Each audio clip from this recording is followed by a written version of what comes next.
Side to Meneses, he's open, but the shot won't bank against the glass. Rebound foul.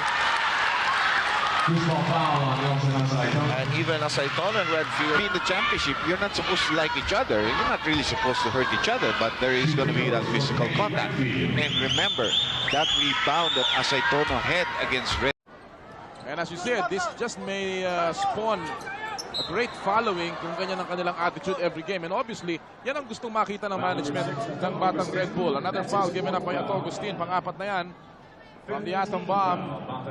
That'll put them in the penalty with their 15th foul now. Along with the balloons. Punan mo yung traffic ng Makati. He's doing such a great job. 22-69. After this game at all. Vergel rejected, but there was arm contact.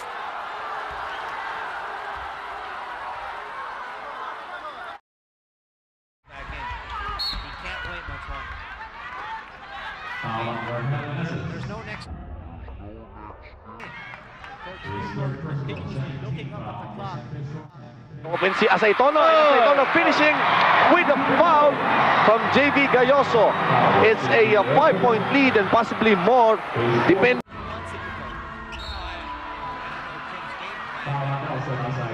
It's obvious that it's not working.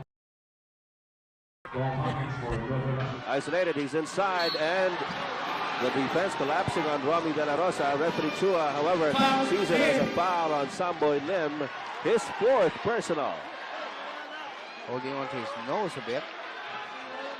Trying to check the game. Out to Samboy Lim. Caught on his feet. And Giorgio Martin hitting him up. And Samboy is writhing in pain. Yes. Holding on to his shoulder. Well, we hope it's nothing serious, but them getting away from De La Rosa and Orillosa falling high.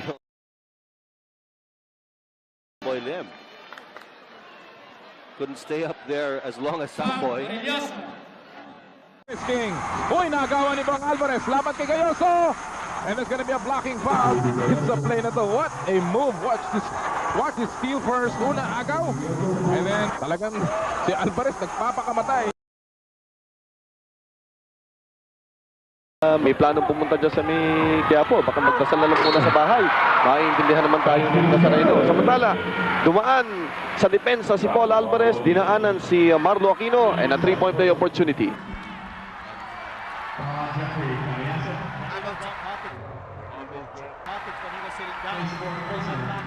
Asaytono, here's a dunk.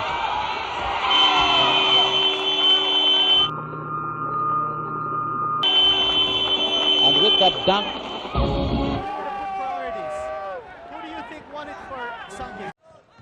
What has been an auspicious debut for the PBA 2000. There's going to be a foul as David and Torion are entangled on the floor. Partner, sa tingin ko, nagkakainitan yung dalawa. I think Val David was embarrassed by Torion.